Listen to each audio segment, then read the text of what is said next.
चलिए दोस्तों, good morning to all of you. I hope you are doing well. ठीक है, तो जैसा कि हम डिस्कस कर चुके हैं, अपना जो पहला अध्याय था वो क्या था, भौतिक राशियों का मापन। तो मापन क्या होता है अपन पढ़ चुके हैं, विमीय सूत्र क्या होते हैं वो अपन पढ़ चुके हैं। ठीक है, विमीय सूत्र की विशेषता क्या होती है, विमीय सूत्र का जो अनुप्रयोग था वो भी अपन देख चुके हैं। ठीक है, अब अपन आगे का स्टार्ट करते हैं। ठीक, आगे जो आता है अपना, मैंने बात करी थी त्रुटियों के बारे में। ठीक है, त्रुटियां पढ़ने से पहले अपने को थोड़ा सा देखना है कि कोई चीज अपने मापी है तो कितनी शुद्ध है, ठीक है, कितनी ज्यादा अच्छी है, वो चीज अपने को देखना होगी। तो उसके लिए अपने पास में दो चीजें होती है। पहला है, एक होता है यथार्थता, ठीक है, और एक होता है परिशुद्धता। ठीक है, यथार्थता का मतलब क्या होता है, जैसा कि परिभाषा लिखी हुई है, मापित मान वास्तविक मान के जितना निकट होता है। ठीक है, निकट होता है, मापन की यथार्थता उतनी अधिक होती है। ठीक है, इसका मतलब क्या हुआ, सुनो देखो, जैसे कि मेरे पास क्या 5 किलो आम थे। ठीक है, तो मैंने 5 किलो, मुझे पता है 5 किलो आम थे, फिर मैंने एक मेरे भाई को बुलाया, मैंने बोला इन आम का नाप ले ले। तो वो उसने जब नाप लिया तो उसकी वैल्यू कितनी निकल के कि यार ये 4 किलो और 800 ग्राम है। ठीक है, एक्चुअल में कितने थे, वो 500 थे, मगर उसने नापा कितना आया, 4.8 आया। ठीक है, ऐसे मैंने एक और को बुलाया, तो एक और ने जो नापा उसने नापा कितना, 4.9 नाप लिया। ठीक है, तो अब यथार्थता किसकी ज्यादा हुई, 4.9 वाले की, यानी कि 4.9 वाला जो है उसकी यथार्थता अधिक है, और जो 4.8 है उसकी यथार्थता कम है। ठीक है, अब अगर मैं बात करूं, एक और को बुलाया तो उसने कहा ये 5 किलो और 100 ग्राम है, उसने कितना नापा, 5.1 kg नाप दिया। तो अब यथार्थता किसकी ज्यादा होगी, 5.1 वाले की ज्यादा होगी। ठीक है, यानी कि वास्तविक मान के जो जितना निकट होगा वो क्या होती है, उस मापन की यथार्थता होती है। ये चीज क्लियर हो गई। चलिए, अब एक और लिखा हुआ यहाँ पर परिशुद्धता। तो परिशुद्धता का मतलब ये होता है कि कोई राशि कितनी सीमा तक नापी जा सकती है। अब सीमा का मतलब क्या है यहाँ पर, तो एक एग्जांपल देता हूँ। आप सब्जी खरीदने जाते हैं, अगर आप सब्जी खरीदने गए हो तो आप वो तराजू देखा है आपने। ठीक है, तो तराजू पे इधर 1 किलो का बाट रखता है, इधर सामान रखता जाता है। ठीक है, तो अपन क्या मानते हैं, उसके पास 1 किलो का बाट था, तो उसके मापन की परिशुद्धता कितनी होगी कि वो 1 किलो तक ही माप सकता है। ये चीज क्लियर हो गई। ठीक है, और गलती भी कितनी कर सकता है, वो 1 किलो तक की ही गलती कर सकता है। क्यों, क्योंकि थोड़ा बहुत ऊपर नीचे तो हो ही सकता है। ये चीज आपको समझ में आ गई। चलिए, अब अगर मैं बात करता हूँ, अगर आप सोने की दुकान पे जाते हो, सुनार की दुकान पे, तो आपने देखा होगा कि वहां पर जो चलता है ग्राम में काम चलता है, यानी कि 10 ग्राम 20 ग्राम, और बहुत ज्यादा पास पास की वैल्यू भी रहती है। जैसे कि अगर मैं बात करूँ, आप खरीदने गए हो तो 0.001 ग्राम। ठीक है, सब्जी की दुकान पे जाके आप इतना ऐसा नहीं मांग सकते कि मुझे 0.001 ग्राम की सब्जी दे दो। ठीक है, तो ये क्या चीज बताता है कि सोना खरीदने जाते हो आप, तो सोने में क्या चाहिए कि उसको बहुत ही ज्यादा परिशुद्धता चाहिए, यानी कि थोड़ा सा भी अगर ज्यादा चले जाएगा तो उसको लाखों को नुकसान हो जाएगा। ठीक है, मगर सब्जी अगर थोड़ी सी ज्यादा चली जाती है तो लाखों को नुकसान नहीं होता। इसलिए अपन क्या बोलते हैं, धनिया दे दो, ये दे दो। ठीक है, मैं सोने में ऐसा बोलते हैं क्या कभी कि सोना थोड़ा सा और दे दो। क्लियर है, तो सोने में क्या नापा जाता है कि उसकी परिशुद्धता, जो उसका जो मशीन रहती है उसकी परिशुद्धता क्या रहती है, अच्छी रहती है। जैसे कि आप खरीदने गए हो सामान, तो आपने वो तोल कांटा देखा होगा। ठीक है, वहां देखा होगा आपने वो 0 फिर पॉइंट ऐसे 4 0 लगे हुए रहते हैं, यानी कि उसकी परिशुद्धता कितनी रही होगी, 4 0 लगे रहते हैं, 0.00 और यहाँ पे 0 और ये 1, ये इतनी परिशुद्धता उसकी होगी, यानी कि 0.001। ठीक है, अगर आप सुनार की दुकान पे जाते हो तो आपको इससे भी ज्यादा 0 देखने को मिल सकते हैं, यानी कि और अच्छे से मेजर कर सकता है। एक स्केल लेते हैं अपन, वो कितने सेंटीमीटर की, 30 सेंटीमीटर की स्केल लेते हैं। ठीक है, और आपने देखा होगा कि वो 0.5 सेंटीमीटर के अंदर भी क्या बने हुए रहते हैं, ऐसे 4 डब्बे बने हुए रहते हैं। ठीक है, और वो छोटे छोटे जो डब्बे रहते हैं ना, वो कितना मेजर कर सकते हैं, 0.1 सेंटीमीटर को मेजर कर सकते हैं। ठीक है, तो 0.1 सेंटीमीटर क्या हो गई, उसकी परिशुद्धता हो गई। यानी अपन बोल सकते हैं कि परिशुद्धता किसी यंत्र का क्या होती है, अल्पतमांक, यानी कि वह छोटी से छोटी वैल्यू जिसको आप उस इंस्ट्रूमेंट से, यानी कि उस यंत्र से आप मेजर कर सकते हो, वही चीज क्या होती है, अल्पतमांक होती है, और वही उसकी क्या कहलाती है, परिशुद्धता कहलाती है। जैसे अगर मैं घड़ी की बात करूं तो घड़ी में आप समय कितना नाप सकते हो, 1 सेकंड ज्यादा से ज्यादा मिनिमम, तो उसकी परिशुद्धता होगी। स्केल में आप 0.1 सेंटीमीटर नाप सकते हो, तो वो उसकी परिशुद्धता होगी। ठीक, आपने एक तोल काटा लिया, उससे आप मिनिमम 1 किलो नाप सकते हो, तो 1 किलो उसकी क्या होगी, परिशुद्धता। और एक और आपने कोई दूसरा अच्छा वाला तराजू लिया, डिजिटल वाला, आप उसके अंदर कितना मेजर कर सकते हो, आप 0.1 ग्राम भी मेजर कर सकते हो, तो 0.1 ग्राम क्या होगी, उसकी परिशुद्धता होगी। ठीक है, तो आई होप आपको ये परिशुद्धता समझ में आ गया होगा। तो आप ये दोनों परिभाषा को उतार लीजिए, फिर हम आगे बात करते हैं किससे रिलेटेड, त्रुटियों से रिलेटेड। ठीक है, चलिए दोस्तों, तो अपने ने मापन तो कर लिया। ठीक है, वस्तु का मापन अपन अच्छे से करना सीख गए। ठीक है, कैसे माप करते, कितना अच्छे से माप कर सकते वो भी सीख चुके अपन। अब क्या होता है कि इंसान जब मापन करता है तो उससे गलती होने की संभावना रहती है। ठीक है, तो मापन में कुछ गलतियां आ जाती है, तो उन गलतियों के बारे में ही अपने को देखना है। ठीक है, और एक अच्छे समय में देखना है। इधर देखिए, तो मापन में जो त्रुटियां रहती है उसका मतलब क्या होता है कि कोई वस्तु है, उसका कुछ ओरिजिनल मापन होगा और अपने ने मापा तो उस ओरिजिनल वैल्यू से थोड़ा कम नाप दिया, तो ये क्या हो गया, गलती हो गई। ठीक है, तो जो त्रुटि होती है वो क्या होती है, आप परिभाषा देख सकते हैं इसकी, किसी भौतिक राशि के वास्तविक मान और मापित मान के अंतर को क्या बोला है, उस वस्तु की त्रुटि बोला है। तो त्रुटि क्या हो गया, वास्तविक मान में से मापित मान को घटा दो, तो जितना कम जो भी आंसर निकल के आएगा वो आपकी क्या हो जाएगी, त्रुटि हो जाएगी। ठीक है, अब त्रुटि आपको समझ में आ गई, यानी कि गलती। अब गलती जो रहती है कितनी प्रकार की होती है वो भी अपने को देखना पड़ेगा। तो यहाँ पर जो मापन के जो प्रकार है आप देख सकते हैं बोर्ड के ऊपर, एक होता है अपना क्रमबद्ध त्रुटि और एक होता है कि अपने पास में यादृच्छिक त्रुटि। ठीक है, अब क्रमबद्ध त्रुटि का मतलब क्या होता है कि सपोज कीजिए आपके पास में कोई इंस्ट्रूमेंट है, आपने मेजरमेंट करा और आपको पता है कि इस इंस्ट्रूमेंट से, ये जो आपका जो डिवाइस है, इससे अगर आप मापन करोगे तो वो गलत ही आना है। ठीक है, क्यों, क्योंकि जो यंत्र है उसकी बनावट ही गलत है, तो आप उससे मापोगे तो गलत ही नापेगा हमेशा। जैसे कि आपकी स्केल आती है 30 सेंटीमीटर की, अगर वो स्केल बिल्कुल सीधी नहीं होगी, हल्की सी टेढ़ी है, तो हमेशा गलत ही नापेगी। तो इस प्रकार की जो त्रुटियां रहती है वो आपको पता रहता है कि यार ये थोड़ा सा गलत है, तो क्या होता है कि उससे जो आप नापोगे तो वो जो त्रुटियां होती है क्रमबद्ध। क्रमबद्ध का मतलब क्या होता है, ज्ञात कारणों से होने वाली त्रुटि को क्या बोलते हैं, क्रमबद्ध त्रुटि बोलते हैं। ठीक, जैसे अगर मैं बात करूं 30 सेंटीमीटर की स्केल है, आपने थोड़ा सा पोर्शन तोड़ दिया, 1 सेंटीमीटर तोड़ दिया, तब वो कितने की होगी, 29 सेंटीमीटर की। अब आपको पता है कि वो क्या है, 30 सेंटीमीटर की थी, मगर क्या हो गया, टूटी हुई स्केल है तो 29 सेंटीमीटर की है। अब आपके सामने कोई एक वस्तु रखी हुई 30 सेंटीमीटर की, आपको नापना है, तो आप क्या करोगे, स्केल लोगे, 29 सेंटीमीटर नाप दोगे, फिर हल्का सा आगे बढ़ा के स्केल को फिर 1 सेंटीमीटर और नाप लोगे। यानी कि आपको पता था क्या कि वो स्केल 30 सेंटीमीटर की थी मगर 1 सेंटीमीटर टूटा हुआ था, तो आपने क्या करा, 1 सेंटीमीटर मापन में क्या कर दिया, जोड़ दिया। क्लियर। या फिर ऐसा हो सकता है कि आपको 30 सेंटीमीटर की वस्तु नापनी है, आपके पास जो स्केल है 31 सेंटीमीटर की है। क्लियर है, तो आपने क्या करा, 30 सेंटीमीटर नाप लिया। ठीक है, उससे आप 30 सेंटीमीटर नाप सकते हो उस वस्तु को, 30 सेंटीमीटर की थी। अगर मैं बात करूं वो 31 सेंटीमीटर की वस्तु है, ठीक है, और आपके पास 30 सेंटीमीटर की स्केल है, तो 30 सेंटीमीटर तक नापा आपने। ठीक है, फिर आपको वास्तविक मान पता है क्या कि ये 31 का, तो आप क्या करोगे, उसके अंदर 1 सेंटीमीटर और जोड़ दोगे। यानी कि ऐसी त्रुटियां जिसको आप जोड़ या फिर घटाकर सही कर सकते हो, वो होती है आपकी क्रमबद्ध त्रुटि। ठीक है, तो आप समझ गए क्रमबद्ध त्रुटि क्या होती है, ज्ञात कारणों से होने वाली त्रुटि। अब ये कैसी हो सकती है, यांत्रिक त्रुटि हो सकती है, बाह्य कारणों से त्रुटि हो सकती है। जैसे अगर मैं बात करूं, आप किसी डॉक्टर के पास गए, आपको बुखार आ रहा था, ठीक है, होप ऐसा ना हो, अगर आपको बुखार आ रहा था तो क्या हुआ, डॉक्टर के पास गए, उसने थर्मामीटर से चेक करा। ठीक है, तो थर्मामीटर से चेक करा तो आपका जो टेम्परेचर है कितना आया, 104 डिग्री सेल्सियस पे आ गया। ठीक है, तो क्या वो सही था, जी नहीं, वो सही इसलिए नहीं था क्योंकि हो सकता है आप गर्मी के अंदर गए हो, ठीक है, बाहर का टेम्परेचर भी कुछ आया हो, ठीक है, बाहर के टेम्परेचर की वजह से कुछ थर्मामीटर में कुछ टेम्परेचर बढ़ गया हो, तो आपका जो वास्तविक मान था वो नहीं निकल के आया। अगर आप जो आपका 104 डिग्री आपने तापमान नापा है उसमें से बाहर के वातावरण का तापमान हटा दोगे तो वो जो तापमान बचेगा वो क्या रहेगा, आपका असली वाला बॉडी का टेम्परेचर। ठीक है, तो ये जो त्रुटियां रहती है इनको बोलते हैं क्रमबद्ध त्रुटि। ये चीज आपको समझ में आ गई।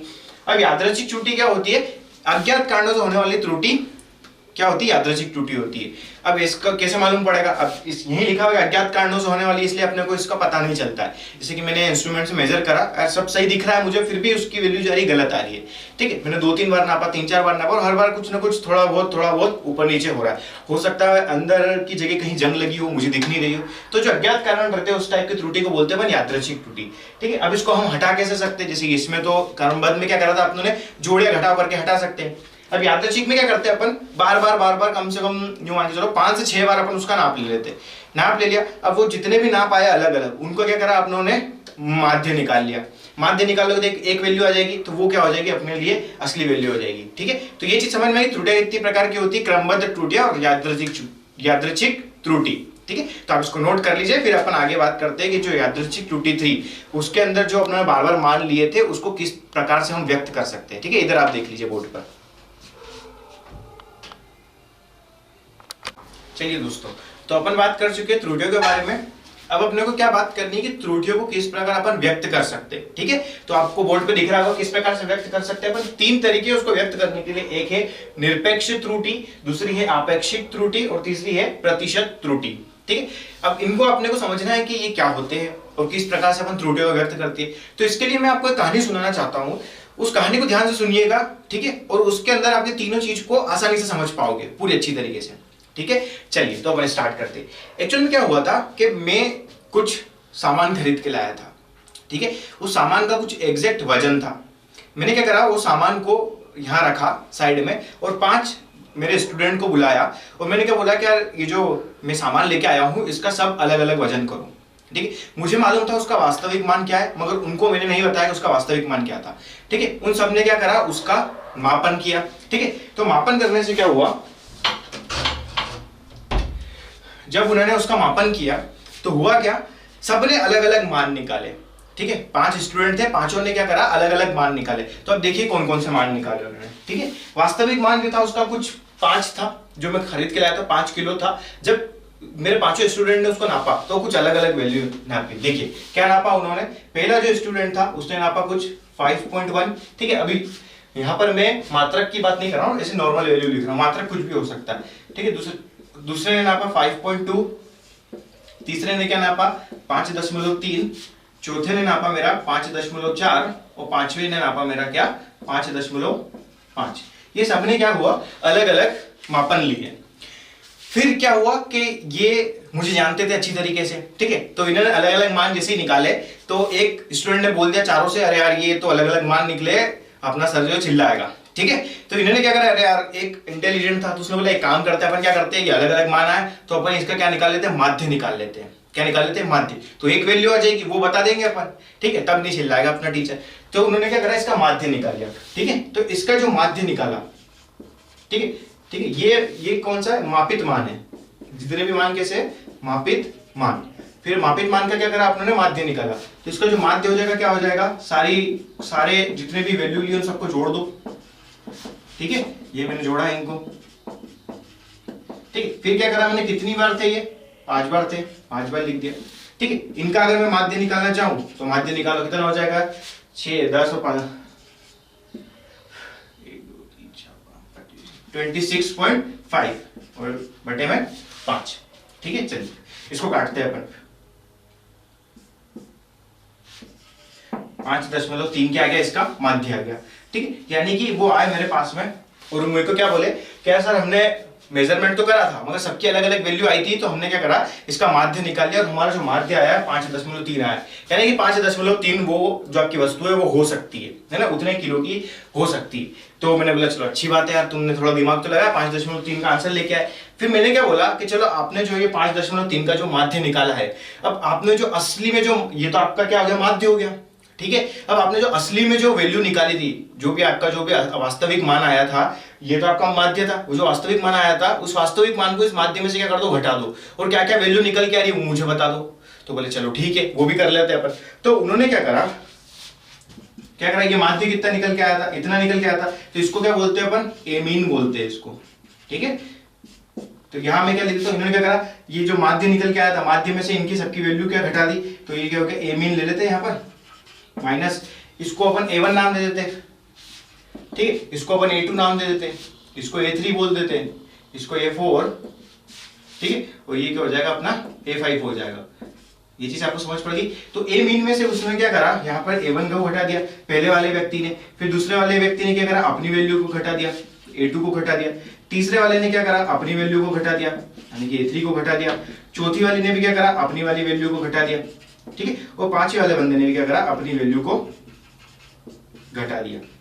ठीक है, तब कुछ आंसर आए होंगे इनके, तो उनके बारे में डिस्कशन कर लेते हैं अपन। ठीक है, अब ए मीन कितना था, सबका 5.3 था, तो यहाँ पे सबकी जगह में क्या लिख देता हूँ, 5.3। ठीक है, क्योंकि सबका जो माध्य था वो सेम ही रहेगा, क्योंकि सबने वैल्यूज निकाली थी। ठीक है, पहले ने कितना लिया था 5.1, तो यहाँ में 5.1 देता हूँ, दूसरे ने 5.2 निकाला था, तीसरे ने 5.3, इसने निकाला था 5.4 और यहाँ पर निकाला था 5.5। ठीक है, अब इनकी जो वैल्यूज निकल के आई है वो कितनी निकल के आई है, 5.3 में से 5.1 गया तो कितना बचेगा यहाँ पर 0.2। ठीक है, यहाँ की अगर मैं बात करूँ तो कितना जाएगा 0.1, ये तो बराबर था तो यहाँ गया 0। यहाँ की अगर मैं बात करूँ तो कितना जाएगा माइनस का 0.1, और यहाँ की अगर मैं बात करूँ तो कितना जाएगा माइनस का 0.2। ये चीजें आपको समझ में आ गई।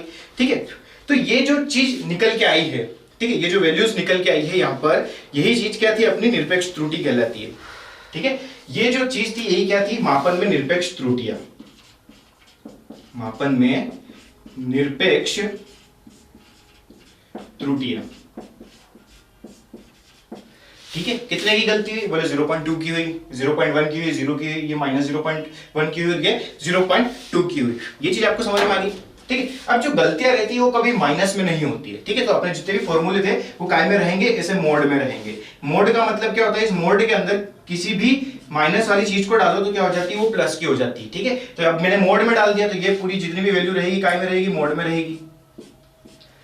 ठीक है, ये सारी वैल्यू काय में रहेगी, मोड में रहेगी। अभी जब मोड में आ गई वैल्यू तो ये सारी क्या हो जाएगी, प्लस की हो जाएगी। ठीक है, ये चीज आपको समझ में आ गई है कि जितना भी जो त्रुटियां रहती है वो कभी माइनस में नहीं होती है। ठीक है, माइनस में त्रुटियां नहीं होती, त्रुटियों को अपन इसी प्रकार से व्यक्त करते हैं कि इसमें 0.1 का एरर है। ठीक है, क्या एरर होगा, हो सकता है आगे का हो या फिर हो सकता है पीछे का हो, वो अपन आगे प्लस या माइनस दोनों के सिंबल को रिप्रेजेंट करके बता सकते हैं, मगर त्रुटियां कभी माइनस में नहीं होती। ये चीज आपको समझ में आ गई, तो आप इतनी सी चीज को नोट कर लीजिए। ये चीज समझ में आई। ये जो निकल के आया है मापन में निरपेक्ष त्रुटि का मतलब क्या होता है कि आपने जो भी मापन करा है, ठीक है, उस मापन का माध्य निकालो और उस माध्य से जो आपने मापन किया है वो कितना अंतर है उसमें, वो चीज होती है आपकी क्या, निरपेक्ष त्रुटि। ठीक है, ये चीज समझ में आ गई। मैं डेफिनेशन को एक बार अच्छे से बोल देता हूं। किसी भौतिक राशि का वास्तविक मान और व्यक्तिगत माप के अंतर को ही क्या बोलते हैं अपन, उसका निरपेक्ष त्रुटि बोलते हैं। ठीक है, तो आप इसको नोट कर लीजिए, फिर अपनी कहानी को अपन आगे बढ़ाते। ठीक है, इसको नोट डाउन कर लीजिए। Sir sir sir sorry. चलिए, तो क्या हुआ था, अपनों ने क्या करा था, निरपेक्ष मान निकाल लिया था। तो निरपेक्ष त्रुटि कितनी आई थी अपने पास में, इसको रिप्रेजेंट कैसे करते हैं, डेल से। ठीक है, माध्य जो था अपना A1 A2 लिया था, जो माध्य निकाला था वो क्या निकाला था अपना A मीन, और ये जो अपने निरपेक्ष त्रुटि निकाल दी, यानी कि माध्य मान से वास्तविक मान को जब घटाया था तो अपना क्या निकल के आया था, निरपेक्ष त्रुटि निकल के आई थी। तो कितनी निकल गई थी, 0.2, 0.1, 0.1 और 0.2। फिर मेरे पास वापस आए, बोले हमने निकाल ली। फिर पांचों आए मेरे पास में और उन्होंने बोला कि हमने ये निकाल लिया, अब आगे क्या करना है सर। तो मैंने उसको क्या बोला है, सामने वाले जितने पांचों बच्चे थे, मैंने उनको कहा कि जितना भी तुमने निरपेक्ष मान निकाला है, अब तुम क्या निकालो, माध्य निरपेक्ष मान निकालो। माध्य निरपेक्ष मान का मतलब ये होता है कि जितने भी निरपेक्ष त्रुटियां उन सबको उन सबका माध्य निकाल दो। तो बोले ठीक है सर। तो उन्होंने क्या करा, माध्य निरपेक्ष त्रुटि निकाल ली।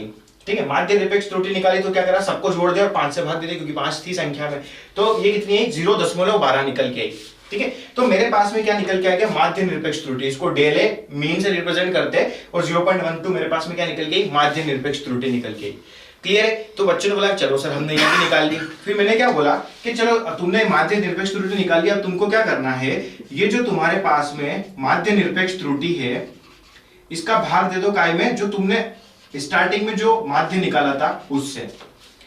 ठीक है, तो बोले ठीक है सर ये भी कर लेते हैं। तो उन्होंने क्या करा, जैसे कि ये अपना तुम्हारा क्या निरपेक्ष माध्यमान था, निरपेक्ष माध्यमान जो था वो कितना लेते हैं 0.12, और ये कितना निकल के आया था अपने पास में, ए मीन जहां तक आपको याद होगा अपने पास निकल के आया था 5.3। ए मीन कितना निकल के आया था अपने पास में 5.3। ए मीन क्या आपका, ये जो माध्य है, ये क्या है आपका माध्य है। ठीक है, और ये जो चीज दे रखी क्या है, ये माध्य निरपेक्ष मान है। ठीक है, माध्य निरपेक्ष त्रुटि है ये। ठीक है, ये आपकी माध्य निरपेक्ष त्रुटि और ये माध्य, तो यहां पर लिख देते अपन 5.3।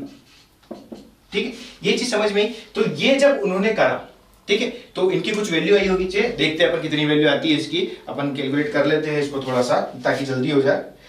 आप इसका बिना कैलकुलेटर का यूज करें, इसको करिएगा। ये आई है मेरे पास 0.022।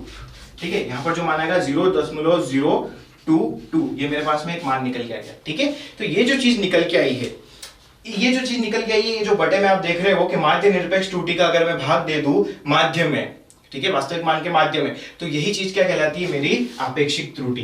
ठीक है, यही चीज क्या है, मेरी आपेक्षिक त्रुटि। ये चीज आपको समझ में आ गई, आपेक्षिक त्रुटि क्या होती है, ये निकल के आया आपके पास में क्या, आपेक्षिक त्रुटि का मान। यानी कि आपेक्षिक त्रुटि आपके पास में कितनी, 0.022। ये आपकी क्या है, आपेक्षिक त्रुटि है। ठीक है, ये चीज आपको समझ में आ गई, आपेक्षिक त्रुटि। जब आपेक्षिक त्रुटि को प्रतिशत में अगर व्यक्त कर देते हैं अपन, तो वो चीज क्या हो जाती है, प्रतिशत त्रुटि। प्रतिशत का मतलब क्या होता है, 100 का गुणा कर देते हैं अपन। ठीक है, जब आपेक्षिक त्रुटि के अंदर अगर मैं 100 का गुणा कर देता हूं, तो वही चीज मेरा क्या कहलाता है, प्रतिशत त्रुटि। तो यहां से आपको प्रतिशत त्रुटि भी क्लियर हो जाएगी। यहां से अगर मैं लिख देता हूं क्या, प्रतिशत त्रुटि। ठीक है, तो प्रतिशत जो त्रुटि है वो क्या हो जाएगी अपने पास में, आपेक्षिक त्रुटि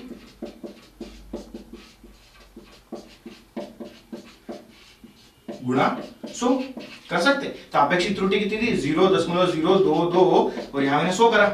ठीक है, अब इसको अगर मैं यहां से हटाता हूं तो कितने आ जाएंगे, 1 2 3। ठीक है, 2 0 से मैंने 2 0 हटा दी। ठीक है, अब यहां क्या बचा, 22/10। ये हो जाएगा 22/10। तो यहां मेरा कितना आया, 2.2 प्रतिशत। यानी कि इसका मतलब क्या हुआ, इसका मतलब ये हुआ कि आपका जो वैल्यूज निकल के आई थी, ठीक है, आपका जो भी मान निकल के आया था, जो आपने वास्तविक मान निकाला था, वो क्या है, उसके अंदर कितना प्रतिशत की त्रुटि हो सकती है, तो उसके अंदर 2.2% की त्रुटि हो सकती है। ठीक है, इस चीज का मतलब ये हुआ। ये चीज आपको समझ में आ गई, आप इसको नोट कर लीजिए। ठीक है, इसको नोट डाउन कर लीजिए।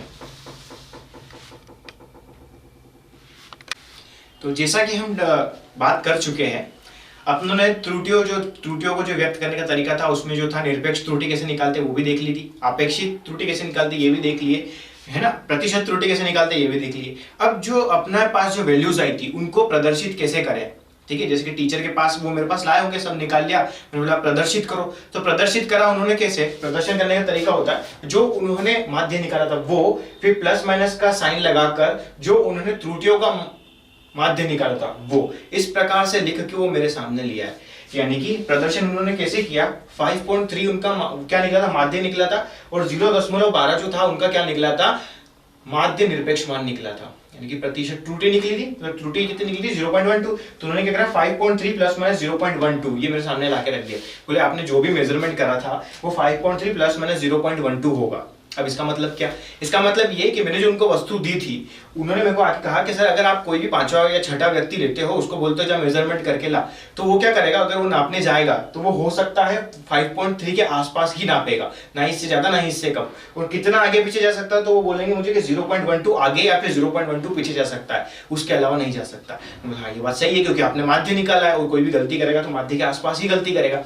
तो ये प्रदर्शन करने का तरीका होता है। क्लियर है, चलिए ये आपको समझ पड़ गया है। अपन आगे बात करते हैं, इसको मैं हटा देता हूं यहां से, आगे बात करते हैं अपन क्या, जो त्रुटियों रहती है इनका संयोजन कैसे होता है। ठीक है, अपन बात करेंगे क्या की त्रुटियों में संयोजन की, यानी कि इनको किस प्रकार से अपन मैनेज कर सकते हैं। तो यहां से अपन हटा देते हैं, ठीक है, यहां लिख देते हैं अपन क्या, त्रुटियों का संयोजन।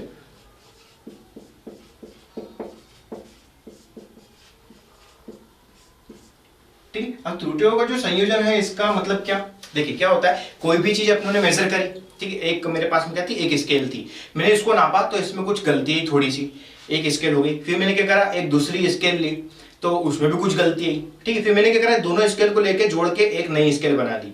ठीक है, तो अब ये जो पहले वाले में भी गलती थी, दूसरे वाले स्केल में भी गलती थी, इसमें जो दोनों को जोड़ के तीसरी स्केल बनी है, इसका वास्तविक मान क्या है, उसके अंदर कितने की गलती है, ये मुझे निकालना है। ठीक है, तो वो गलती कैसे निकालते हैं अपन, त्रुटियों के संयोजन से। ठीक है, तो त्रुटियों का संयोजन किस प्रकार से हो सकता है, योग में संयोजन हो सकता है, अंतर में संयोजन हो सकता है, गुणा में संयोजन हो सकता है, और भाग में संयोजन हो सकता है। अभी जो अपन बात करेंगे, पहला टॉपिक जो रहेगा अपना काय में रहेगा, योग और अंतर में संयोजन। काय में योग और अंतर में संयोजन,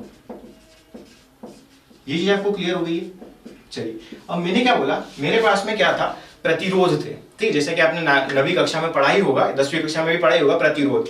ठीक, तो मैंने क्या करा कि मेरे पास में प्रतिरोध था, मेरे पास में एक प्रतिरोध था R1, इसकी वैल्यू थी कुछ 2.5 प्लस माइनस 0.3 ओम। ठीक है, इसका मतलब क्या हुआ, मेरे पास जो प्रतिरोध था पहला वाला वो 2.5 का था। ठीक है, 2.5 ओम का था, मगर उसके अंदर गलती थी कितनी की, 0.3 की। ठीक है, तो इसका रिप्रेजेंटेशन कैसा हो गया, ये तो मेरे लिए क्या हो गया, अपना क्या हो गया, ए मीन हो गया, यानी कि माध्य हो गया ये मेरे लिए। ठीक है, प्लस माइनस, और ये मेरे लिए क्या हो गया, निरपेक्ष माध्यमान हो गया। ठीक है, ये इसको प्रदर्शित करने का तरीका हो गया। फिर मेरे पास था क्या था, एक और रजिस्टर था। ठीक है, वो रजिस्टर की वैल्यू कितनी थी मेरे पास में, 3.0। ठीक है, प्लस माइनस यहां पर जो मान था कितना, 0.1 ओम। ठीक है, दूसरा जो प्रतिरोध था मेरे पास में, उसकी जो वैल्यू थी कितनी थी, 3.0 ओम का तो था, मगर गलती कितनी थी, 0.1, और इसकी गलती थी। ये चीज आपको समझ में आ गई। ठीक है, अब ये भी रिप्रेजेंट है, ये भी ए मीन होगा, और ये भी इसके लिए क्या होगा, निरपेक्ष का मीन होगा। अब मैंने क्या किया, इन दोनों प्रतिरोध को जोड़कर एक और तीसरा प्रतिरोध बना दिया। यानी कि अगर मैं बात करूं, इन दोनों को मैंने क्या में जोड़ दिया, श्रेणी क्रम में जोड़ दिया, तो एक नया इक्विवेलेंट प्रतिरोध बन गया। ठीक है, तो मैं क्या करता हूं, तो मेरा जो इन दोनों को जोड़ने के बाद जो नया प्रतिरोध आया, ठीक है, जो नया प्रतिरोध जो बड़ा R बन के आया, वो किससे आया होगा, R1 प्लस R2। ये चीज क्लियर है। अब R is equal to R1 plus R2 लेता हूं, तो सबसे पहले मुझे किसको जोड़ना पड़ेगा, ये जो वास्तविक मान है, ये कौन सा मान है आपका, वास्तविक मान है, और ये क्या है, त्रुटि है। ठीक है, यहां पर लिख देते, ये वाला जो मान है आपके, ये वाला जो मान है, ये जो मान है ये कौन से मान है, इसको यहाँ लिख देता हूँ, ये मान है आपके कौन से वास्तविक मान, ये है वास्तविक मान, ठीक है। और आपके पास में जो ये है वो जो ये चीज है ये क्या है, आपकी त्रुटि है, ये क्या है आपके पास में त्रुटि है। तो कभी भी आपको अगर जोड़ना होता है तो आप सबसे पहले किसको जोड़ोगे, वास्तविक मान को। तो r is equal to R1 plus R2 लिखा, तो यहाँ पर मुझे पहले r की बात कर रहा हूं मैं अभी, तो ये कितना हो जाएगा 2.5 प्लस ये कितना हो जाएगा 3.0। तो r का मान कितना आ गया मेरे पास में, ये कितना हो जाएगा अपने पास में 5.5। ये चीज क्लियर होगी। अब मेरे को त्रुटि का संयोजन करना है, तो त्रुटि के संयोजन में क्या करूंगा मैं, ये त्रुटि को डेल r से रिप्रेजेंट कर देते हैं अपन।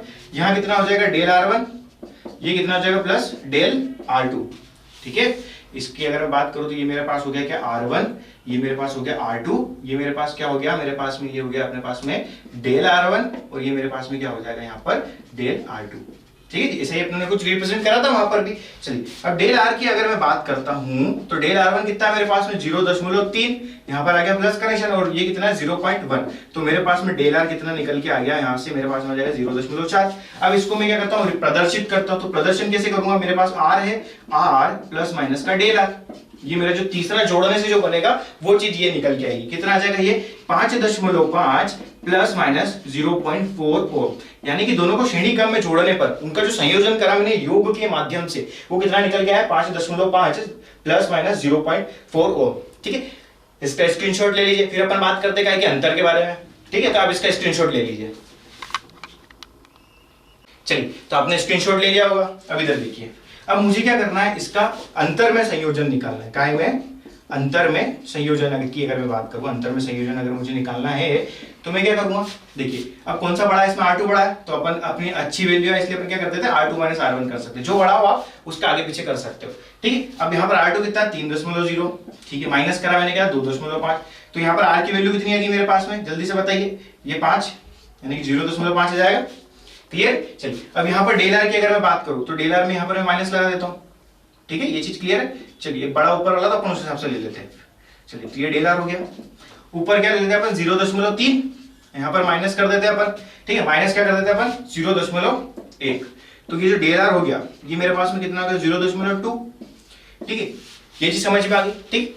चलिए तो यहां पर आपको ध्यान दिलाने के लिए बोल देता हूं कि कभी भी अगर अंतर की बात हो रही होती तो आप जो वास्तविक मान रहता है उसको तो घटा सकते, मगर त्रुटियों को घटा नहीं सकते। क्यों नहीं घटा सकते, क्योंकि क्या इसमें गलती थी, इसमें गलती थी, दोनों को आपने जोड़ दिया या दोनों को घटा दिया तो क्या गलती खत्म हो जाएगी, नहीं खत्म होने वाली। गलती क्या होती, गलती कभी खत्म नहीं होती जब तक अपन खत्म करना ना चाहे उसको। ऐसा होता कि जोड़ने से अगर गलती खत्म हो जाती, दो गलत स्केल थी दोनों को जोड़ दिया तो क्या तीसरी सही स्केल बनेगी, जी नहीं बनेगी, ठीक है, वो भी क्या रहेगी, गलत रहेगी। इसलिए जो त्रुटियां होती क्या होती, हमेशा प्लस होती, यानी कि ये जो माइनस का साइन लगाया गलत है, यहाँ माइनस का साइन सही है, मगर त्रुटियों में जो रहेगा क्या रहेगा, प्लस का साइन रहेगा, यानी कि आपकी जो वैल्यू आएगी यहाँ पर क्या आएगी 0.4, ठीक है। और आपका जो रिप्रेजेंटेशन रहेगा वो क्या रहेगा 0.5 प्लस माइनस का 0.4, ये आपका प्रदर्शन रहेगा, ठीक है। तो यहां से आपको क्या समझ में आया कि त्रुटियां जो रहती है कभी भी त्रुटियों में घटाव नहीं होता है, ठीक है। तो यहां पर नोट बना के एक पॉइंट लिख लेते हैं, ठीक है, यहां पर एक नोट लिख लीजिए आप, ठीक है, त्रुटियों को कभी भी घटाया नहीं जाता,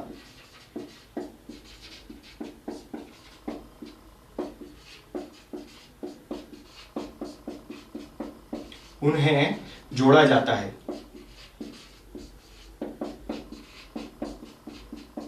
ठीक है। ये चीज आपको समझ पड़ गई, यानी कि त्रुटियां जो रहती है उनको क्या करना रहता है, हमेशा जोड़ना रहता है, उनको कभी घटाते नहीं है, ठीक है। तो ये चीज आपको समझ में आ गई है। अब आगे बात करते हैं अपन गुणा और भाग से रिलेटेड, तो आप इसको अच्छे से नोट कर लीजिए, फिर अपन आगे बात करते हैं, ठीक है। Note down this.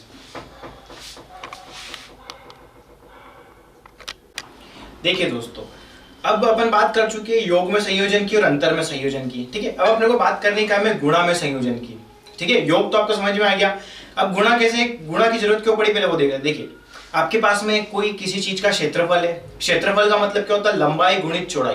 तो हो सकता है इसकी लंबाई जब मैंने नापी हो तो उसमें गलती हो सकती है, चौड़ाई नापी हो तो उसमें गलती हो सकती हो। तो अगर दोनों में गलती है तो जो आपका क्षेत्रफल है उसमें गलती होना संभव है। और क्षेत्रफल बनाई कैसे है, लंबाई और चौड़ाई का गुणा करके, ठीक है। तो अपने को देखना है कि गुणा में अपन संयोजन किस प्रकार से कर सकते हैं। देखिए आपके पास में कोई दो भौतिक राशि है, दो भौतिक राशि, पहली भौतिक राशि है आपके पास में कुछ a है, इस भौतिक राशि की जो वास्तविक मान है, ठीक है, वो कितना है a, और ये कितना है प्लस माइनस का डेल ए, यानी कि ये वास्तविक मान है और ये इसके अंदर त्रुटि है। फिर दूसरी भौतिक राशि आपके पास में बी, उसका वास्तविक मान बी है और उसके अंदर त्रुटि कितनी है, इतनी है। ठीक है, आपको क्या करना है, अगर इनका आपको क्या गुणा में संयोजन निकालना है तो गुणा में संयोजन करने के लिए क्या करता हूं मैं, कोई तीसरी राशि ले लेता हूं z और इनका संयोजन कर देता हूं, यानी कि a और b का गुणा करने पर मुझे तीसरी भौतिक राशि मिल रही है। ठीक है, जैसे कि लंबाई और चौड़ाई का गुणा करने पर आपको क्या मिलता है, क्षेत्रफल। ये चीज क्लियर है। चलिए, तो अगर मैं बात करूं a कितना है आपका, सबसे पहले अपन ये जो z निकाल रहे हैं किसके लिए निकाल रहे हैं, वास्तविक मान के लिए निकाल रहे हैं। किसके लिए निकाल रहे हैं, वास्तविक मान के लिए निकाल रहे हैं। ठीक है, इन दोनों के गुणा संयोजन से मुझे क्या मिलना चाहिए, z मिलना चाहिए। तो z को प्रदर्शित कैसे करेंगे, z प्लस माइनस का डेल z, यानी कि मेरे पास में ये वाली वैल्यू भी होनी चाहिए और ये वाली वैल्यू भी होनी चाहिए। ठीक है, तो पहले z निकालते हैं। तो z कैसे निकालेगा, ये दोनों वास्तविक मान से, तो ये z is equal to a dot b, यहां से जो भी आंसर आएगा वो अपना क्या रहेगा, ये वाला z निकल के आ जाएगा, यानी कि इसका वास्तविक मान निकल के आ जाएगा। अब अपने को क्या निकालना है, त्रुटि निकालनी है, यानी कि क्या निकालना है, अपने को डेल z की वैल्यू निकालनी है, त्रुटि। अभी डेल z की वैल्यू कैसे निकाले, अपना फॉर्मूला क्या है, ये ले रखा है आपने क्या, z is equal to a dot b।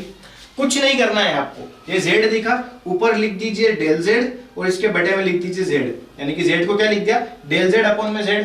ये बराबर का निशान है, बराबर का लगाइए, जैसा z को करा वैसे ही a को कर दीजिए। क्या लिख सकते हैं यहाँ पर, डेल a अपॉन में a। ठीक है, यहाँ पर काय का निशान है, गुणा का, तो गुणा नहीं करना आपने को, यहाँ प्लस लगा दो।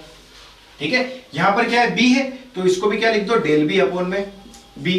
ठीक है, तो यहां से आपकी जो वैल्यू निकल के आ जाएगी, अभी आपके पास फॉर्मूला बन चुका है। ठीक है, यहां पर आपको z पता रहेगा, डेल a पता रहेगा, डेल b और b भी पता रहेगा, खाली डेल z आपको निकालना है। तो यहां से आप डेल z निकाल के उसको इस फॉर्मूले में पुट कर सकते हैं, यानी कि z is equal two plus minus का डेल z। तो यहां से आपकी क्या निकल के आ जाएगी, एक वैल्यू निकल के आ जाएगी।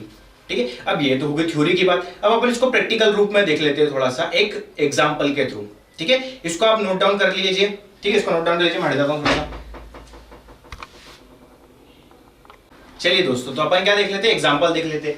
अपने को एक क्या बॉक्स दे रखा है, इसकी लंबाई दे रखी 4 प्लस माइनस का 0.04 सेंटीमीटर, यानी कि लंबाई का वास्तविक मान भी दे रखा है, लंबाई में कितनी त्रुटि है वो भी दे रखी है। ऐसी इसकी चौड़ाई भी दे रखी 2 प्लस माइनस का 0.02 सेंटीमीटर। तो यहाँ पर 2 इसका वास्तविक मान है और 0.02 के इसकी त्रुटि है। ठीक है, ये बहुत ही ज्यादा सिंपल है। ठीक है, अब आपको क्या निकालना है, क्षेत्रफल निकालना है। तो आप क्षेत्रफल निकालोगे तो जब लंबाई में भी त्रुटि है, चौड़ाई में भी त्रुटि है, तो क्षेत्रफल में भी त्रुटि आएगी आएगी। ठीक है, चलिए देखते हैं। तो क्षेत्रफल क्या होता है, इसका क्षेत्रफल होता है लंबाई गुणित चौड़ाई, इससे क्षेत्रफल निकल जाएगा। अब क्षेत्रफल जो निकलेगा उसको आप रिप्रेजेंटेशन कैसे करोगे, देखो लंबाई जो दे रखी है वास्तविक मान और त्रुटि से दे रखी है, चौड़ाई भी वास्तविक मान और त्रुटि से दे रखी है, तो आपका जो क्षेत्रफल है वो भी कैसे निकलेगा, वास्तविक मान उसकी त्रुटि से। तो इसको प्रदर्शित कैसे करोगे, ये तो इसका हो गया क्षेत्रफल का वास्तविक मान, ये इधर प्लस माइनस का डेल है, ये हो गई इसकी त्रुटि, यानी कि आपको इस तरीके से उसको प्रदर्शित करना है। यानी कि आपको ए भी चाहिए और आपको डेल ए भी चाहिए। तो ए निकाल लेते हैं सबसे पहले अपन। ये किसके लिए निकाल रहे हैं अपन, वास्तविक मान के लिए। तो वास्तविक मान कितना है 4 और इंटू 2, तो एरिया कितना है 6, यानी कि अपने पास में इस a की वैल्यू तो आ गई, ये कितनी आ गई 6 प्लस में। अब अपने को y की चाहिए, डेल a की वैल्यू चाहिए, और यहाँ पे क्या निकल रहा है, अपना टोटल क्षेत्रफल निकल रहा है। ठीक है, ये अपने पास में क्या निकल गया, ये चीज निकल के आ गई। ठीक है, ये क्या हो जाएगा सेंटीमीटर का स्क्वायर। ये चीज क्लियर है। अब देखिए, अब अपने को क्या निकालना है, अपन को निकालना है डेल a निकालना है, डेल a निकालना है। ठीक है, डेल a निकालने के लिए अपन क्या कर सकते हैं, चलिए देखिए, डेल a अपने को निकालना है। तो अपने ने क्या करा, फॉर्मूला लिखा a is equal to L into B, ये फॉर्मूला लिख दिया। फिर मैंने क्या बोला, अपने को डेल a निकालना है, तो ये फॉर्मूले के अंदर क्या कर दो, a को क्या लिख सकते हो आप, डेल a अपॉन में a। ऐसा तभी करोगे जब आप त्रुटि के लिए कर रहे हो। ठीक है, फिर बराबर लगा दिया, l को क्या लिख सकते हो, डेल a अपॉन में l। ठीक है, गुणा है तो प्लस कर दो, यहाँ क्या आ जाएगा, डेल b अपॉन में b। ये चीज क्लियर है। चलिए अब थोड़ा सा यहाँ ले लेते हैं। ठीक है, देखिए यहाँ नहीं लेते, इधर ही लेते हैं। डेल a की वैल्यू तो निकालनी है, डेल a को डेल a रहने दो। a पता है, अभी निकाला कितना 6 लिख दो। डेल एल पता है, हाँ पता है, इसको बोलते हैं डेल एल, ये अपना था एल, ये क्या था अपना बी, और ये क्या था अपना डेल बी। ठीक है, ये प्रदर्शित करने का तरीका था, अपन देख चुके। ठीक है, ये चीज समझ में आ गई। ठीक है, तो डेल एल कितना दे रखा है 0.04, एल कितना दे रखा है बटे में 4, यहाँ पर प्लस लगा देते। बी डेल बी कितना दे रखा है 0.02 और बी कितना दे रखा है अपने 2। तो ये चीज समझ में आई। ये कैसे क्या करा आपने, प्रतिशत त्रुटि मतलब डेल ए निकालने के लिए अपने इस प्रकार से उसको व्यक्त कर दिया। ये प्रतिशत निकालने का एक तरीका होता है। ठीक है, चलिए अब इसको जब आपने कैलकुलेशन करा फर्दर, तो इसकी वैल्यू कितनी निकल के आई देख लेते हैं अपन। ठीक है, ताकि आपको ज्यादा नहीं सोचना पड़े। इसकी जो वैल्यू निकल के आएगी वो कितनी आएगी 0.02, सॉरी यहाँ पे 4 दूनी 8 होता है, ठीक, अपने गलती कर दी, यहाँ पर 8 आएगा, यहाँ पर भी कितना आ जाएगा, 8 आ जाएगा। चलिए देखिए, अब इसका जब मैंने क्या निकाला, इसको इधर से देख लेते हैं अपन, डेल ए जो निकल के ये 8 इधर चले जाएगा, 8, और यहाँ पर अपन इसको सोल्व करेंगे तो अपना आंसर कितना निकल के आएगा 0.02, यानी कि 0.02, और जहां से जो डेल ए निकालोगे आप वो कितना आ जाएगा 0.16। ये चीज आपको समझ में आई, ठीक है। अब इसको क्या करना है, प्रदर्शित करना है, तो 8 प्लस माइनस 0.16, और ये इसकी जो यूनिट रहेगी हो जाएगी मात्रक जो रहेगा सेंटीमीटर का स्क्वायर। तो अपना क्षेत्रफल निकल के आ गया, यानी लंबाई में इतनी त्रुटि थी, चौड़ाई में इतनी त्रुटि थी, तो क्षेत्रफल जो रहेगा 8 निकल के आएगा, और त्रुटि कितनी रहेगी 0.16 सेंटीमीटर की, उसमें क्या रहेगी, त्रुटि रहेगी। ये चीज आपको समझ में आ गई। चलिए इसको नोट डाउन कर लीजिए, फिर अपन बात करते हैं भागफल के बारे में। आई होप आपको ये चीज सारी चीजें समझ में आ रही होगी। Note down please. चलिए दोस्तों, तो अपन अब बात करते हैं भाग में संयोजन की, ठीक है। भाग में संयोजन अब मैं वापस से लिख देता हूं, देखो y is equal to a by b दे रखा है अपने को, ठीक है। अब इसका अपने को क्या निकालना है, त्रुटि निकालनी है, तो मैं क्या करूंगा, यहाँ लिख देता हूँ डेल y अपॉन में y, ठीक है। इस a को क्या लिख दूंगा, डेल a अपॉन में a, ठीक है। अब ये भाग में हो या गुणा में हो, उससे अपने को फर्क नहीं पड़ना है, अपने को यहाँ हमेशा प्लस ही करना है, क्योंकि त्रुटि ये निकालना त्रुटि के लिए, और त्रुटि में हमेशा प्लस ही होता है। और b को क्या लिख सकते हैं अपन, डेल b अपॉन में b, ठीक है। तो ये चीज समझ में आ गई। सेम मेथड का यूज करना है भाग में या गुणा में, ठीक है। ये चीज समझ में आ गई, भाग में संयोजन, गुणा में संयोजन, जोड़ में संयोजन, घटाव में संयोजन। अब अगर मैं बात करूं, अगर ये कुछ ऐसा लिखा हुआ होता y is equal to a की घात 5 और यहाँ लिखा होता b की घात 6 और अपन में लिखा होता c, तब इसको कैसे संयोजन करते हैं आप, तो इसके लिए कुछ नहीं करना है। देखिए ये y को क्या लिख सकते हैं आप, डेल y अपॉन में y, वास्तविक मान तो इस फॉर्मूले के थ्रू निकाल सकते हैं, मगर त्रुटि के लिए आपको क्या करना पड़ेगा, डेल y अपॉन में y लिखा। इस a को, a की घात कितनी 5 है, तो इस 5 को नीचे उतार लीजिए, पहले नीचे उतारा, अब खाली a बचा होगा तो यहाँ क्या लिख सकते हैं आप, डेल a अपॉन में a, ठीक। अब ये फिर गुणा में b, तो यहाँ पे भी प्लस लगा दीजिए। इस 6 ऊपर है तो 6 को फिर नीचे उतार लीजिए, b को क्या लिख सकते हैं, डेल b अपॉन में b, ठीक। फिर बटे में जो क्या हो जाए c, अब बटा बटा कुछ भी अपने को फर्क नहीं पड़ता, यहाँ पे फिर प्लस लगा दो अपन, c के घात, c के ऊपर घात तो है नहीं, तो इसको क्या लिख सकते हैं, डेल c अपॉन में c। तो ये चीज आपको समझ में आई, यानी कि इस प्रकार से हम त्रुटियों का संयोजन कर सकते हैं, ठीक है। ये चीज को आप उतार लीजिए, फिर मैं आपको एक क्वेश्चन करवाता हूं जिससे आपको ये अच्छी तरीके से समझ में आ जाएगा, ठीक है। Please note down. चलिए दोस्तों, तो 2 क्वेश्चन मैंने आपको बोर्ड के ऊपर लिख रखे हैं, ठीक है। एक क्वेश्चन मैंने कंप्लीट कर दिया है, ठीक है, जो भाग विधि से है, मैं इसको समझा देता हूं ताकि आपको समझ में आ जाए। देखिए आपको द्रव्यमान दे रखा था 40 ग्राम और 0.4 ग्राम, ये इसकी त्रुटि थी, इसका वास्तविक मान था, इस तरीके से इसको प्रदर्शित कर रखा था। इसका वॉल्यूम दे रखा था, यानी कि आयतन दे रखा था 10 सेंटीमीटर की घात 3 प्लस माइनस 1 सेंटीमीटर, यानी कि वास्तविक आयतन दे रखा था, और त्रुटि दे रखी थी। अपने को क्या पूछा था, घनत्व पूछा था। घनत्व होता है डेंसिटी, घनत्व क्या होता है, द्रव्यमान बटे आयतन, ठीक है। तो सबसे पहले अपने को क्या निकालना है, घनत्व निकालना, तो घनत्व का वास्तविक मान होना चाहिए और घनत्व की त्रुटि होनी चाहिए, क्योंकि द्रव्यमान भी वास्तविक मान त्रुटि के रूप में दे रखा था। तो घनत्व का वास्तविक मान निकालना, तो वास्तविक मान से पहले घनत्व निकाल लो, तो 40/10 करके 4 ग्राम पर सेंटीमीटर क्यूब अपनों ने क्या निकाल लिया, इसका घनत्व निकाल लिया। घनत्व का वास्तविक मान आ गया, अब घनत्व की त्रुटि निकालिए। घनत्व का फॉर्मूला लिखा, rho is equal to m upon में v। फिर क्या करा, इस रो को क्या लिख सकते हैं, डेल रो अपॉन में रो, बराबर करा डेल m अपॉन में m, बाहर को गुणा कोई मतलब नहीं, प्लस लगाओ, डेल v अपॉन में v, ठीक है। फिर वैल्यूज को पुट करा मैंने यहाँ पर सारी, क्योंकि सारी नॉन वैल्यूज थी अपने पास में। फिर पुट करा तो अपने पास में जो घनत्व की त्रुटि है कितनी, 1.6 आई। तो घनत्व को मैंने रिप्रेजेंट कर दिया 4 प्लस माइनस का 1.6 ग्राम पर सेंटीमीटर क्यूब, ठीक है। तो इस टाइप से हम क्या कर सकते हैं, भाग का संयोजन कर सकते हैं। अब ये देखिए क्वेश्चन, मुझे एक वायर दे रखा है, इसकी लंबाई दे रखी मुझे त्रुटि के साथ में 4 सेंटीमीटर प्लस माइनस का 0.04 सेंटीमीटर, यानी कि L plus minus del L अपने को दे रखा है। त्रिज्या दे रखी 1 सेंटीमीटर प्लस माइनस 0.01 सेंटीमीटर, यानी कि आर दे रखा है और आर में त्रुटि दे रखी है। अपने को आयतन निकालना है। अब जो ये बेलन होता है एक वायर, अब बेलन का आयतन क्या होता है, पाई आर स्क्वायर एल। तो अपने को जो आयतन निकालना है उसका भी एक वास्तविक मान चाहिए होगा और एक क्या चाहिए होगा, अपने को त्रुटि चाहिए होगी। तो वास्तविक मान निकालने के लिए इस फॉर्मूले में मैंने वास्तविक मान की वैल्यू पुट कर दी। पुट करी तो मेरे पास 88/7 सेंटीमीटर वास्तविक मान आ गया वॉल्यूम का। अब मुझे क्या निकालना है, डेल वी निकालना है, क्योंकि आयतन जो रहेगा मुझे रिप्रेजेंट कैसे करना है, v प्लस माइनस का डेल वी। v अभी अपने निकाल लिया, ये निकाल चुके, ये निकालना है। तो अपना फॉर्मूला क्या है, v is equal to pi r square L है। तो v को क्या लिख सकते हैं, डेल वी अपॉन में v, ठीक। अभी देखिए पाई है, तो पाई को अपन डेल पाई अपन पाई नहीं लिख सकते, ये कांस्टेंट टर्म है, इसकी एक कांस्टेंट एक नियत है ये। तो नियत को भूल जाओ, फॉर्मूले में नियत है ही नहीं, यानी कि यहाँ पर पाई दे रखा है, इसको भूल जाओ, पाई को भूल गए। अब आर की घात 2 दिख रहा है, तो अभी घात 2 रहती है, अपन क्या करते हैं, 2 को उतारा, आर को क्या लिख सकते हैं, डेल आर अपॉन में आर। फिर क्या लगा दो, प्लस लगा दो। एल को क्या लिख सकते हैं, डेल एल अपॉन में एल, वैल्यू पुट कर दो। डेल वी अपने को निकालना है, वी अभी निकाला, कितना आया 88/7, यहां लिख दिया, ठीक है, 2 को ऐसे ही रहने दिया। डेल आर की बात करो तो डेल आर कितना है अपने पास में, देखिए ये अपने पास में वास्तविक मान आर है, प्लस माइनस ये क्या अपने पास में डेल आर है, ठीक है। तो डेल आर कितना दे रखा है अपने को 0.01 और आर कितना दे रखा है 1, प्लस डेल एल कितना दे रखा है अपने को 0.04 और एल कितना दे रखा है अपने को 4।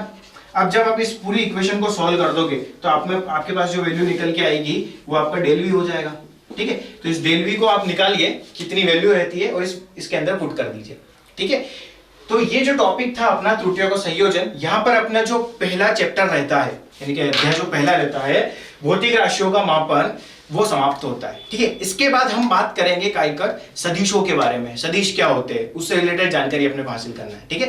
तो मैं आशा करता हूं कि आपको ये वीडियो जो है पसंद आया होगा, ठीक है।